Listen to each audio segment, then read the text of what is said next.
बिस्मिल्लाहिर्रहमानिर्रहीम। अस्सलाम वालेकुम। A1 टीवी के न्यूज़ स्टूडियो से मैं हूं अनीसा खालिद। शामिल करेंगे न्यूज़ हेडलाइन। 27वीं आईनी तरमीम के मुतालिक तजावीज़ पर गौर होगा, हुकूमत का नंबर गेम पूरी होने का दावा।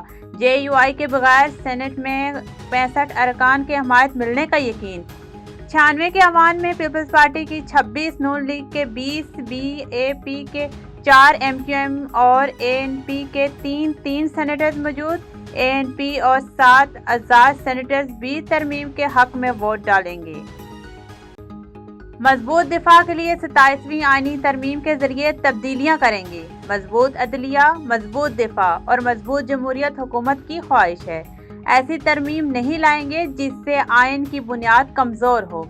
वफाकी वज़ीर एहसन इकबाल की लंदन में गुफ्तगू, कहा जुम्मे को आइनी तरमीम का मसवदा सामने आ जाएगा। तरमीम पर पार्लियामेंट में बहस की जाएगी। अपोजिशन मुल्क की मजबूती के लिए आइनी तरमीम पर तजावीज़ दे। 27वीं आइनी तरमीम पर क्या लाए अमल इख्तियार किया जाएगा। पीपल्स पार्टी की सेंट्रल एग्जीक्यूटिव कमेटी का इजलास आज होगा। CEC इजलास में आइनी तरमीम के अहम निकात पर मशावरत होगी। CEC को आइनी तरमीम की हुकूमती ड्राफ्ट पर एहतमाद में लिया जाएगा। अहम बैठक में वज़ीर-ए-आज़म आज़ाद कश्मीर के खिलाफ तहरीके अदम एहतमाद लाने के हवाले से भी बात होगी। 27वीं आइनी तरमीम सूबाई खुदमुख्तारी पर हमला करार। आइन और पार्लियामेंट की रूह के मनाफी पाकिस्तान की सालमियत को खतरे में ना डालें। चेयरमैन PTI बरसर गौहर की शदीद मुखालफत, कहा बाज़ लोगों को पावर देंगे तो वफाक मजीद खतरे में आ जाएगा।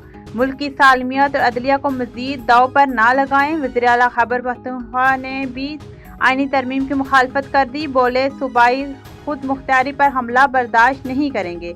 असद कैसर, महमूद खान अचकजई और अलामा नासिर अब्बास की मौलाना फजल रहमान से मुलाकात। 27वीं आइनी तरमीम से मुतल्लिक बातचीत।